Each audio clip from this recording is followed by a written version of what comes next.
아버지, 솔직히 지금 주나 나중에 주나 똑같잖아요. 제가 오죽급하면 이러겠어요? 엄마, 이번 주말에도 약속 있는데 애 좀 봐주시면 안 돼요? 재산을 미리 달라는 아들과 힘들다며 틈만 나면 호출하는 딸. 내 자식이지만 정말 얄밉지 않나요? 옛말에 부모가 자식은 낳았지만 속은 낳지 못한다 라는 말이 있지만 정말 내가 키운 자식이 맞나 싶을 정도로 자식들이 남처럼 느껴질 때가 있습니다. 자식들이 부모의 헌신을 당연하게 여기고 자신들의 이익만을 챙기려 할 때 부모로서 가장 현명한 선택은 과감하게 선을 긋는 것일지도 모릅니다. 아무리 귀한 자식이라도 말이죠. 그래서 오늘은 아무리 소중한 자식이라도 단호하게 인연을 끊어야 할 세 가지 행동에 대해 이야기해 보려고 합니다. 행복한 노후를 꿈꾸시는 분들은 끝까지 시청해 주세요. 첫 번째, 부모를 돈줄로 여기는 자식. 올해 67세인 저는 35살 된 아들과 31살 된 며느리, 그리고 눈에 넣어도 아프지 않을 예쁜 손주를 둔 사람입니다. 아들이 결혼한 지 3년이 됐네요. 아들 내외를 생각하면 요즘 참 마음이 무겁습니다. 제가 뭘 잘못한 걸까요? 이제는 부모님도 안 계시고 친구들에게 말하기도 쉽지 않아 이렇게 익명으로 사연을 보내봅니다. 본론부터 이야기하자면 아들 내외가 집을 사달라고 합니다. 처음엔 너무 당당하게 요구하길래 당황했습니다. 저와 남편을 돈줄로 보는 것 같아 속상한 마음을 감출 수 없었습니다. 물론 저희 부부는 양재에 빌라 한 채를 가지고 있고 백화점에서 매장을 몇 개 운영하고 있어 경제적으로 크게 부족함은 없습니다. 아들이 결혼할 때도 4억짜리 전세집을 해줬고 외제차도 하나 사줬습니다. 그 당시 저희도 집을 넓혀 이사하느라 현금이 부족해 전세로 해준 거였죠. 그래도 자식이 결혼하는 만큼 할 수 있는 한 최선을 다했습니다. 그런데 시간이 지날수록 자꾸 양재에 있는 빌라에 눈독을 들이기 시작했습니다. 빌라를 팔아서 그 돈으로 자기네 집을 사달라는 겁니다. 양재 집은 나중에 개발되면 값어치가 더 올라갈 거야. 그리고 우리도 그 집에서 나오는 수익으로 생활비를 보태 쓰고 있어서 지금 당장은 팔 수가 없어 라고 말했습니다. 그랬더니 아들이 전세 옮겨 다니기 너무 힘들어요. 저희도 이제 좀 안정되게 살고 싶어요. 집 한 채만 사주세요. 라며 어린애처럼 조르길래 막말로 나랑 아빠 죽으면 결국 너희 거 아니냐? 내가 저승까지 가져갈 것도 아닌데 라고 말하고 나서야 상황이 일단락 되었습니다. 이후 며느리의 태도도 묘하게 변했습니다. 손주를 보러 집에 가면 며느리는 아기를 씻기거나 설거지를 핑계로 저와 눈도 마주치지 않았고 짧게 대답하며 대화를 피하려는 모습이 너무나 서운했습니다. 얼마 전엔 청양계기가 뉴스에 나와서 너희 청약 잘 넣고 있지? 라고 물어봤더니 며느리가 대뜸 돈 보태주실 것도 아니면서 저희가 알아서 할게요 라고 차갑게 대꾸하더군요. 그 말에 저는 말없이 있다가 집으로 돌아왔습니다. 그날 밤 참 많이 울었습니다. 평소에는 하고 싶은 말을 다 하던 며느리였는데 요즘은 말 한마디 나누는 것도 힘들어졌습니다. 이제는 찬바람이 쌩쌩 부는 것 같습니다. 저는 결혼할 때 어느 정도 살 수 있는 기반만 마련해주면 둘이 알뜰살뜰 돈도 모으고 조금씩 집을 넓혀가는 보람도 있겠다고 생각했죠. 하지만 그건 제 혼자만의 생각이었나 봅니다. 요즘 집값이 비싼 건 알지만 집을 사달라고 당당하게 말하는 그들의 태도가 참 괘씸하다는 생각이 듭니다. 제가 너무하는 걸까요? 아니면 아들 내외가 당연하다는 듯이 요구하는 게 문제일까요? 오늘도 아들에게 안부 전화 한 통 없고 며느리는 결혼 초부터 안부 전화 한 번 한 적이 없습니다. 이러다 보니 마음이 더 허전합니다. 이 사연을 들은 여러분의 생각은 어떠신가요? 여러분의 의견을 댓글로 남겨주세요. 저는 이런 사연을 보면 신문이나 인터넷에서 흔히 볼 수 있는 자극적인 기사들이 떠오릅니다. 돈만 있으면 부모는 필요 없다. 부모에게 바라는 건 오직 돈뿐이다. 같은 문구들 말이죠. 하지만 현실을 보면 이런 자극적인 표현이 그리 과장된 것만은 아니라는 걸 깨닫게 됩니다. 돌봄이 필요한 부모를 외면하거나 부모를 단지 돈줄로 보는 자식들이 실제로 많기 때문입니다. 노후에 자식들에게 경제적으로 의존하게 되는 부모님들을 보면 마음이 참 무거워집니다. 자식이 결혼할 때는 집을 부탁하고 손주가 태어나면 육아와 교육비를 부탁하며 사업을 시작할 때는 투자금을 요구하는 패턴이 반복됩니다. 자식들이 돈이 부족할 때마다 부모에게 손을 내밀고 때로는 용돈을 드리며 효도하는 척하지만 그 뒤에는 더 큰 금액을 요구하는 일이 비일비재합니다. 부모는 마치 끝없는 돈을 뱉어내는 요술 항아리 같습니다. 50만 원을 넣으면 100만 원을 내주는 그런 마법 같은 존재 말이죠. 하지만 그 요술 항아리에도 언젠가는 금이 가고 결국 구석에 처박히게 됩니다. 자식이 부모에게 기대고 싶은 마음은 이해할 수 있지만 그 기대가 지나쳐 부모를 당연한 희생의 대상으로 여긴다면 문제입니다. 부모는 자식을 사랑하는 존재이지 자식의 재정적 안전망이 되어야 하는 존재가 아닙니다. 부모로서 자식에게 베풀어야 할 것과 단호하게 선을 그어야 할 것을 분명히 구분하는 것이 노후를 지키는 지혜로운 선택일지도 모릅니다. 이제는 부모도 자신의 인생을 살아가야 할 때입니다. 외면받기 시작합니다. 자식들은 그 항아리가 더 이상 돈을 내놓지 못하게 되면 불만을 터뜨리며 그러고도 부모냐라는 식으로 화를 냅니다. 정작 그동안 부모를 자주 찾아오지도 않고 안부조차 묻지 않았으면서 말입니다. 두 번째, 돌봄이 필요한 부모를 외면하는 자식 나이가 들면 어쩔 수 몸, 여기저기가 말을 듣지 않습니다. 아픈 것도 하나둘 늘어만 가죠. 아프고 싶어서 아픈 것도 아니고 나이 들고 싶어서 드는 것도 아닙니다. 그저 시간의 흐름을 따라가는 것뿐인데 꼿꼿건했던 허리는 점점 굽어가고 어제 했던 일도 금세 잊어버리며 머리카락은 점점 하얗게 변해갑니다. 이게 바로 세월이 어릴 적 자식이 아프면 신발 신는 것도 고 아이를 안고 병원을 찾아 헤매는 것이 부모입니다. 자식을 살리고자 하는 마음 때문이죠. 부모는 자식이 아프면 자신의 전 재산을 털어 병을 고치려 합니다. 자식의 생명이 가장 중요하니까요. 그렇다면 자식은 부모님이 아플 때 자신의 모든 것을 내어 부모님을 살리려고 할까요? 경제적으로 여유가 있거나 미리 보험을 잘 들어놓았다면 괜찮겠지만 현실은 그러하는 경우가 많습니다. 내 돈으로 병원비를 해결할 수 있다는 부모님도 있지만 결국 자식의 결정을 따를 수밖에 없는 부모님도 있습니다. 능력이 부족한 부모님은 자식의 결정에 생명을 맡기게 되는 것이죠. 병원비 걱정이 아픈 것도 참고 눈치를 보며 병원을 찾아야 할 때 부모님은 정말 더 살아보려고 병원을 찾는 것일까요? 그저 입에서는 어서 죽어야지 왜 이렇게 오래 사는지 모르겠다라는 말이 나올 뿐입니다. 최근에 저는 검진을 받으러 종합병원에 갔었습니다. 병원을 갈 때마다 아픈 사람들이 왜 그렇게 많은지 대기실은 항상 사람들로 북적거립니다. 혼자 오신 분, 부부끼리 오신 분, 자식과 함께 오신 분 등 다양한 모습이 보이죠. 간호사분이 성함을 부르니 나이 지긋하신 여자 한 분이 일어났습니다. 그리고 딸인 듯 보이는 젊은 여성이 함께 진료실로 들어갔습니다. 얼마 후 진료실에서 나온 그들의 얼굴에는 근심이 가득했습니다. 야, 무슨 원이야. 그냥 집으로 가 딸이. 엄마. 그래도 입원해야 한다잖아요. 라고 했지만 엄마는 돈이 어디 있어. 집으로 가라고 말했습니다. 딸은 더 이상 말을 잇지 못했고 그들의 모습은 유유시 사라졌습니다. 이렇듯 자식이 아프면 부모는 모든 걸 걸고 자식을 살리려 하지만 부모가 아프면 부모는 자식의 눈치를 보게 되는 거죠. 가슴 아픈 실제 사연이 하나 있습니다. 추운 겨울 한 할머니가 길을 잃어 얻습니다. 두꺼운 외투에 몸을 감싸고 추위에 떨며 거리를 헤매고 있었죠.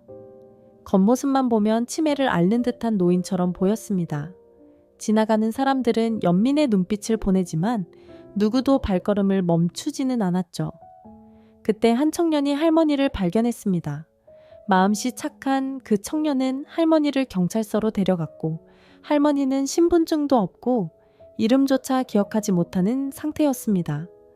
그날 이후 할머니는 가까운 노인 보호시설로 옮겨졌습니다.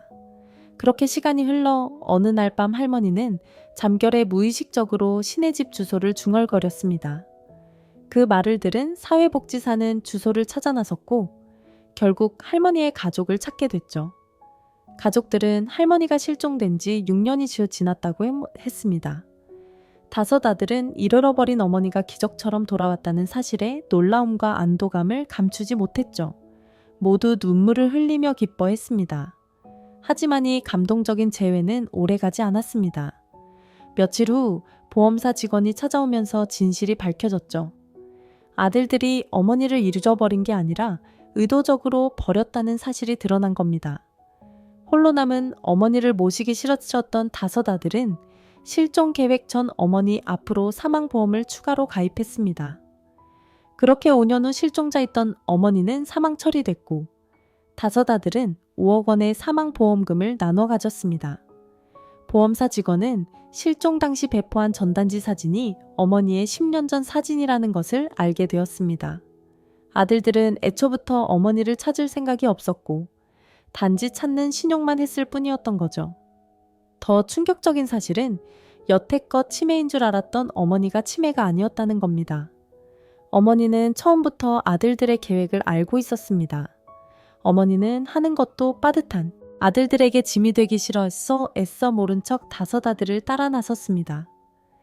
자신을 매정하게 두고 떠나는 아들들의 뒷모습을 끝으로 무려 6년간 치매에 걸린 척 떠돌아다닌 것입니다. 우리 아들들은 잘못이 없어요. 제가 치매라 길을 잃었을 뿐이에요. 진실이 밝혀지고 아들들이 보험 사기로 처벌받을 위기에 처하자 할머니는 마지막까지 아들들을 감쌌습니다. 만약 그 청년이 거리에서 할머니를 발견하지 못했다면 할머니는 심한 저천증으로 목숨을 잃었을지도 모릅니다. 물론 치매는 환자도 가족도 엄청난 고통을 겪게 만드는 질병입니다. 하지만 이를 이용해 자신의 어머니를 돈을 벌기 위한 수단으로 버린 자식들, 그리고 그 사실을 알면서도 모든 것을 혼자 짊어지려 했던 할머니의 사연은 많은 사람들의 마음을 울렸습니다. 여러분은 고려장이라는 말을 기억하시나요? 요즘 젊은 세대에게는 낯선 용어일지도 모릅니다. 처음 이 말을 들었을 때 저는 경악을 금치 못했습니다. 아니, 어떻게 부모를 버릴 수 있지? 지금 시대에서는 상상조차 할 수 없는 일이죠. 고려장이란 이름에서 알 수 있듯 고려시대의 풍습으로 보이지만 실제로 그런 일이 있었는지는 명확하지 않습니다. 설사 있었다고 해도 얼마나 빈번했는지는 확인되지 않았습니다. 고려장이 사라지게 된 이유로는 부모를 버리러 가는 자녀가 길을 잃을까봐 나뭇가지를 꺾어 표시를 남겨주던 부모의 모습에 자녀가 감동했다는 이야기, 혹은 손자가 나중에 저 지게로 아버지를 버리겠다는 말을 듣고 자녀가 놀라 다시 부모를 모시고 돌아와 효를 다했다는 이야기처럼 오히려 효의 중요성을 강조하는 설화로 전해지기도 합니다. 하지만 과거 생산력이 낮고 국가 전체가 식량 부족에 시달리던 시절에는 노동력을 잃은 노부모가 부담이 될 수 있었기에 고려장이 실제로 이루어졌을 가능성도 있습니다. 당시 생존이 가장 큰 과제였던 만큼 식량이 부족하고 생계가 위태로운 상황에서 오늘날 상상할 수 없는 일들이 벌어졌습니다. 딸을 기생이나 첩으로 팔아 생계를 유지하거나 어린 자매들이 집안의 생계를 위해 희생하는 일도 있었습니다.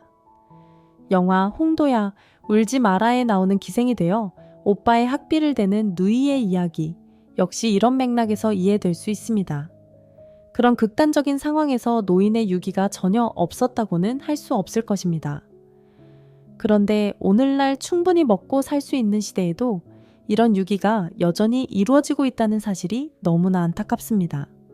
물론 지게에 태워 산속에 버리는 일은 아니겠지만 소극적으로는 부모를 방치하거나 연락을 끊고 외면하는 것이고 적극적으로는 이번 사연처럼 낯선 곳에 부모를 데려다 놓고 돌아오는 일이죠. 결국 부모는 고독사라는 비극적인 결말을 맞이하게 됩니다. 부모의 재산을 모두 빼앗고 나서 외면하는 자식도 있죠. 이러한 상황이 점점 심각해지면서 불효자 방지법이란 법안까지 논의되고 있습니다. 이 정도면 더 이상 부모 자식 관계가 아니라 원수지간이 되어버린 셈입니다. 3번째, 부모에게만 인색한 자식. 안녕하세요. 저는 올해로 62세가 된 주부입니다. 제겐 하나뿐인 외아들이 있는데 아들은 작년에 결혼해 이제 막 신혼생활을 즐기고 있습니다. 저와 남편은 시골에서 단둘이 지내고 있죠. 아들이 결혼할 때는 정말 눈물 나도록 기뻤습니다. 이제 자기 가정을 꾸리고 행복하게 잘 살겠지 싶었죠. 하지만 그 기쁨도 잠시 요즘 들어 아들에게 자꾸 서운한 마음이 듭니다. 처음에는 종종 연락도 하고 가끔 저녁도 함께 먹곤 했습니다. 그러던 어느 날 오랜만에 아들 부부와 외식을 하기로 했습니다. 남편과 저, 아들 부부 이렇게 넷이서 며느리가 좋아하는 음식점에서 맛있게 먹으며 즐거운 시간을 보냈습니다. 그런데 계산할 때가 되자 아들이 조용히 다가와 이렇게 말하는 겁니다. 엄마, 밥값 좀 부탁드려요. 이번 달 카드값 내느라 돈이 없어요. 순간 당황스러웠습니다. 결혼한 지 얼마 안 된 신혼부부가 경제적으로 힘들다는 건 이해가 갑니다. 하지만 총 8만 원만 나온 밥값을 내는 게 그렇게 큰 부담이었을까요? 사실 아들은 결혼 준비할 때도 돈이 부족하다고 해서 저희가 웬만한 결혼 비용을 거의 다 부담했고 집도 전세를 얻느라 적지 않은 돈을 보태주었습니다. 부모로서 당연히 도와줘야 한다고 생각했고 아들이 행복하게 살길 바라는 마음으로 아낌없이 지원해 주었죠. 혹시 같이 식사하는 게 싫어서 돈이 없다는 핑계를 댄 걸까요? 수중에 돈이 그렇게 없다는 사실이 오히려 걱정되기도 했습니다. 그런데 정말 서운했던 건 그 후에 알게 된 사실 때문이었습니다. 며칠 뒤 며느리가 SNS에 올린 사진을 우연히 보게 됐는데 사진 속에는 아들 부부가 최근 다녀온 해외여행 사진이 가득했습니다. 비행기 안에서 찍은 셀카, 럭셔리한 호텔에서의 저녁 식사, 그리고 며느리가 들고 있는 값비싼 명품 가방까지. 순간 멍해졌습니다. 아들이 그렇게 돈이 없다며 밥값은 아까워했으면서도 신혼여행 이후 또다시 해외여행을 다녀온 겁니다. 그것도 면세점에서 명품 가방까지 사주면서 말이죠. 아들이 결혼 후에 며느리와의 생활을 우선하는 건 당연하지만 왜 부모에게는 이렇게 인색한 걸까요? 몇만 원짜리 밥 한 끼는 아까워하면서도 해외여행과 명품에는 아낌없이 돈을 쓰는 모습을 보니 참 서글펐습니다. 사실 그전에도 아들은 부모 생일 한 번 챙겨주지 않았고 어버이날에 그 흔한 카네이션도 받아본 적 없었습니다. 무뚝뚝한 성격이 꼭 자기 아빠를 빼닮아서 그런가 보다 했는데 자기 아내한테는 꿀이 뚝뚝 떨어지게 자상하더군요. 이제 와서 자식에게 무언가 바라는 건 아니지만 자식 키워봤자 다 소용없는 것 같습니다. 이 사연을 듣고 나니 근래에 본 한 행시가 떠오릅니다. 낳아주고 길러주신 그 은혜는 태산인데 청춘 남녀 많지만은 효자 효부 안 보이네. 시집가는 새색시는 시부모를 싫다하고 장가가는 아들놈은 살림 나기 바쁘다네. 자식이 어릴 땐 부모의 사랑을 당연하게 여기고 성장해서 독립하면 부모의 존재를 점점 뒷전으로 밀어냅니다. 부모가 베풀어준 사랑과 희생은 너무나도 당연한 것이 되고 자신의 가정과 배우자를 위해서는 모든 걸 다 내어주면서도 부모에게는 인색한 태도를 보이는 현실이 씁쓸하기만 합니다. 치며 웃으면서 부모님이 훈계하면 벌레 씹은 표정을 짓고 제 자식이 떠들어도 싱글벙글 좋아하면서 부모님의 기침 소리는 듣기 싫어 인상을 씁니다. 제 자식의 오줌과 똥은 맨손으로 만지지만 부모님의 기침 가래는 불결하다며 밥도 못 먹겠다 합니다. 과자 봉지를 들고 와서 아이 손에 쥐어주지만 부모에게 고기 한 근 사드릴 줄은 모릅니다. 애완동물이 아프면 가축병원에 급히 달려가면서도 늙은 부모가 아프면 그저 그러려니 합니다. 태어나 10자식을 키운 부모는 한결같이 헌신했지만 10자식은 한 부모를 귀찮아합니다. 자식에게 쓰는 돈은 아낌없이 쓰면서도 부모에게 쓰는 돈은 이것저것 따져가며 계산합니다. 자식과 함께하는 외식은 당연한 일처럼 여겨도 부모님과 외식 한번 하는 것은 망설이게 됩니다. 자식 남매 소용없다. 무자식이 상팔자다. 요즘 젊은이들은 부모에게 감사할 줄 모르고 이기적이라는 이야기를 자주 듣습니다. 왜 그럴까요? 너무 귀하게 키워서 그런 걸까요? 물론 그럴 수도 있지만 세태가 변했기 때문이기도 합니다. 과거에는 부모와 자식이 함께 살아도 먹고 사는 문제만 해결되면 큰 불만이 없었습니다. 모두가 가난하게 지냈고 자신의 미래도 불확실했기에 부모를 부양하는 것 외에는 다른 대안이 없었던 시절이었죠. 하지만 먹고 사는 것 이상의 재화를 손에 넣기 시작하면 이야기는 달라집니다. 그 재화를 가지고 보다 나은 삶을 살고 싶은 욕망이 생기고 부모에게 쓸 돈을 아끼면 자신이 더 많은 소비와 소유를 누릴 수 있습니다. 더 나아가 자식에게 더 나은 미래를 주고 싶다는 욕심도 생깁니다. 인간의 욕심은 끝이 없기에 부모에게 줄 돈이 없다는 이유는 수천 수만 가지나 됩니다. 평균 수명이 늘어나면서 예전에는 6층자의10이면 생을 마감할 부모들이 이제는 8층90을 넘어서도 살아가는 시대가 되었습니다. 노후의 자식들에게 의지하려고 하면 자식들도 부담을 느낄 수밖에 없습니다. 그렇다면 어떻게 해야 할까요? 답은 간단합니다. 새 포도주는 새 부대에 넣어라. 시대가 변했는데도 옛 방식을 고집한다면 세상의 흐름을 읽지 못하는 사람이 됩니다. 변화하는 시대에 맞게 사고방식도 행동도 바꾸어야 합니다.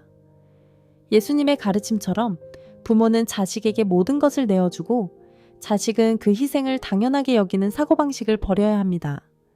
자식에게 상처받는 부모들을 보면 대부분 시대는 변했지만 사고방식은 여전히 옛날 그대로이기 때문입니다. 부모는 자식에게 단호한 태도를 취하지 못하고 자식들은 부모의 처지를 고려하지 않는 채 자신의 이익에만 급급합니다. 이제는 부모도 자식에게 기대기보다는 스스로 노후를 준비하고 지켜야 합니다. 자식도 부모의 재산을 당연하게 생각하지 말고 스스로 자립할 수 있어야 합니다. 부모와 자식의 관계는 서로에게 기대는 관계가 아니라 각자가 자신의 삶을 책임지고 존중하는 관계가 되어야 합니다. 물론 말처럼 쉬운 일은 아니지만 자식에게 짐이 되지 않기 위해서라도 부모는 조금 더 단호해질 필요가 있습니다. 그동안 자식들에게 헌신하며 살아오셨다면 이제는 여러분 자신의 삶도 소중히 여길 차례입니다.